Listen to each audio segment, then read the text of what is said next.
بسم الله الرحمن الرحیم. این خانه قبر نام دارد.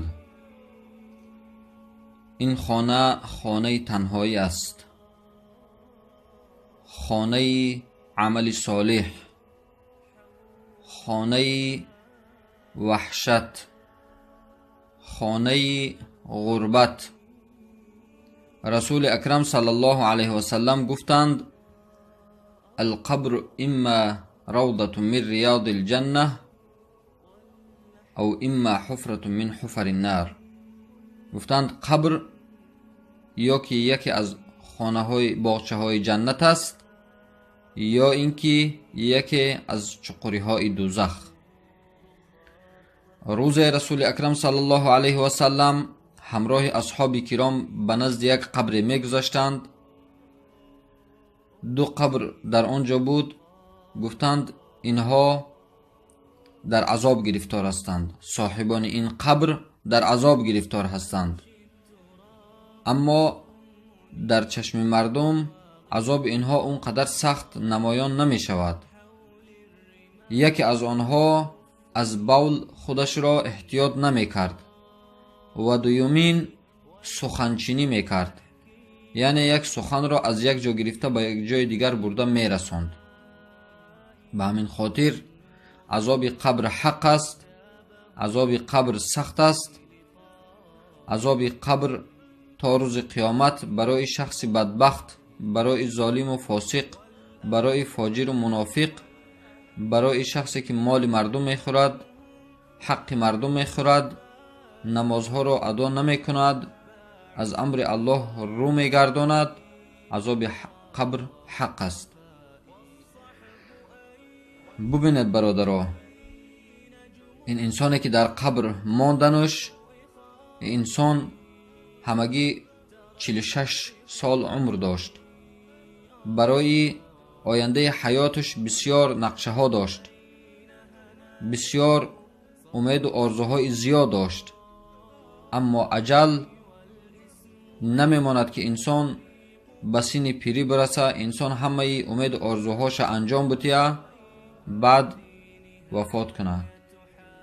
برای حضرت عزرائیل، برای اجل، تو کسی هستی نیستی، چی پادشاه هستی، چی عامی هستی، هر کس که هستی فرق نمی کند. تو در روی خطی آینده ملک الموت قرار داری. یعنی امروز یا فردا نوبتی که رسید، اجل به تو میرسه، تو را زود گرفته از این دنیا میبره. روز یک شیخ با مردم در نزد یک قبر ایستاده، مثل این برادر شخصی را دفن کردند و شیخ از مردم پرسید که ای مردم، اگر همین انسان باز زنده شده در دنیا بیاید چی کار میکند؟ گفتند بیاید اگر زنده شده دوباره نماز میخواند، روزه میگیرد، خیر صدقات میکند، مردم در زیان و ضرر نمیرساند. گفت که آمدن این دوم باره به این دنیا محال است، اما رفتن ما و شما یقین است به خانه قبر.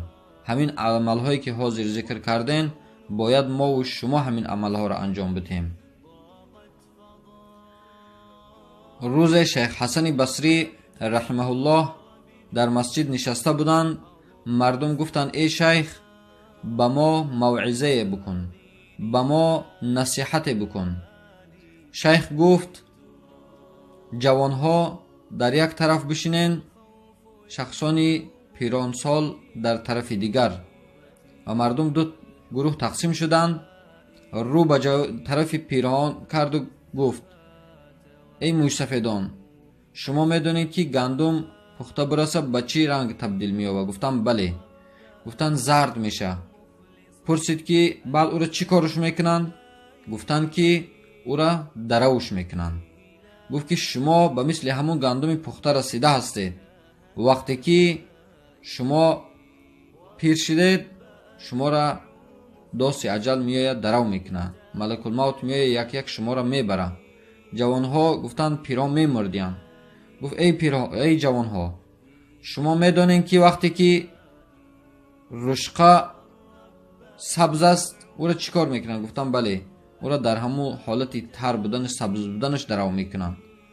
گفت شما هم به مثل همون رشقه سبز هستید. شما هیچ وقت مغرور نشین که ما جوان هستیم، حالا ما امید آرزوهامون انجام میتیم، حالا ما در آینده از کار وقتی که رخصت شدیم بعد میریم به طاعت عبادت میپردازیم. نه، در همین جوانی احتمال داره که مثل که هر روز چقدر تابوت جوانها را ما خمون برده جوانها را دفن میکنیم، شما گفت به مثل همین احتمال داره که از دنیا برین. برای همین آمادگی ببینیم به خانه قبر. هیچ بنده نمیداند که تقدیرش چیست، گر آید اجل کسل صحت فرقش چیست. روز صحت برای بیمار گریست، فردا صحت بمرد و بیمار بزیست. پیامبر اکرم صلی الله علیه و سلم میگن انسان سه دوست داره. یک دوستش اهل و عیالش، زن و فرزنداش، خش و تبارش است. یک دوست دیگش مال و اموال، پول و پیسه که داره جمع کردگی است، اونا هستند. یک دوست دیگش عملهایی که انجام داده بود برای قبرش. همین هر سه گروه دوستا او را پیروی میکنن تا سر قبر. اگرچه ماشین قیمت هم داره، اگرچه پول و پیسه زیاد هم داره، همش تا سر قبر برده میتونن. بعد از او دو گروه او باز میگرده، یعنی پول و مال و ماشینی قیمت باز میگردونن و زن و فرزند و خیش تبارش هم از سر قبر باز میگرده و اون یک دوستش که عملهای او بود، عملهای صالحش در قبر با او میمونه.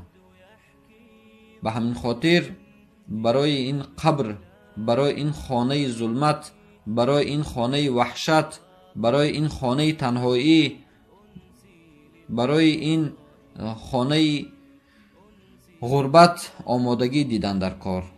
همیشه نمازها رو در وقت بخونیم، همیشه به مردم خوش رفتار و خوش اخلاق باشیم، همیشه از سخنچینی و سخنرسانی و از ظلم و ستم و از آزار و اذیت رساندن مردم دست بکشیم.